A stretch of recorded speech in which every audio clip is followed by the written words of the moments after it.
తిరువేంకటముడయాన్ అయినటువంటి శ్రీ వెంకటేశ్వర స్వామిని హరి అని రామానుజులు గారు నిరూపించారు. అయితే అక్కడ ఉన్నటువంటి మూర్తి మనుషుల కోసం, శ్రీ వైష్ణవుల కోసం హరిగా ఉంటే, పిశాచాల కోసం హరుడుగా కూడా ఉన్నాడు. రుద్రుడి రూపాన్ని కూడా తాను ధరించి ఆ కొండపై తిరువేంకటముడయాన్ పిశాచాల కోసం, భూతప్రేత పిశాచాలను ఆడించే రుద్రుడి యొక్క రూపాన్ని కూడా తాను ధరించి ఉన్నాడు. అందుకనే చాలామందికి సంశయం, అక్కడ ఉన్నవాడు విష్ణువా లేదా రుద్రుడా అని చెప్పి, లేదు స్కందుడా అని చెప్పి. బట్ అక్కడ ఉన్నటువంటి మూర్తి ఎన్నోసార్లు వాడి చంక ఎక్కాను కాబట్టి చెప్తున్నాను, అక్కడ ఉన్నటువంటిది కేవలం విష్ణువు.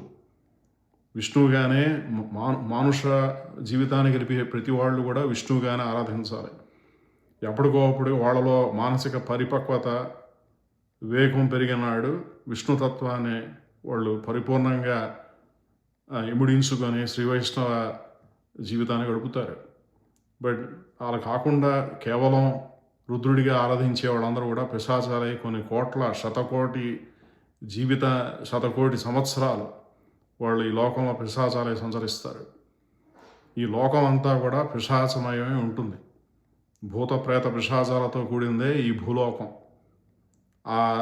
అటువంటి స్థితిని ప్రతి ఆత్మ కూడా కలిగి ఉంటుంది. ఒకానొక నాడు మళ్ళీ తిరిగి పితృలోకాలకు వెళ్ళి అది పరిపూర్ణ సమకూర్చుకున్న తర్వాత తిరిగి మళ్ళీ వాళ్ళు ఒక్కొక్క కుటుంబంలో, వాళ్ళకి సంబంధించిన కుటుంబాల్లో వాళ్ళు మళ్ళీ మనుషు రూపంలో పుడుతూ ఉంటారు. ఆ పుట్టిన మానవ జన్మని సార్థకపరుచుకోవడం కోసం భగవంతుడిని విష్ణువుగా ఆరాధిస్తే, కృష్ణ పరమాత్మ కూడా గోవర్ధన గిరిని ఎత్తినప్పుడు ఇంద్రుడిని పూజించొద్దని చెప్పాడు.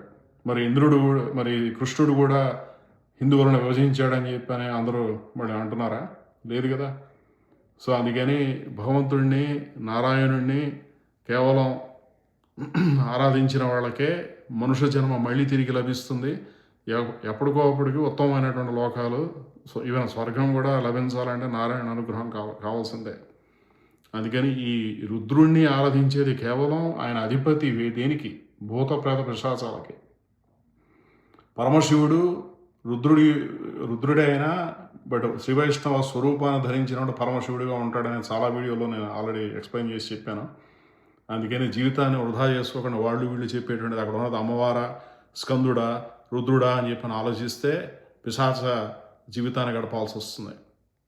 స్వస్తి. బలం విష్ణోః ప్రవర్తతాం.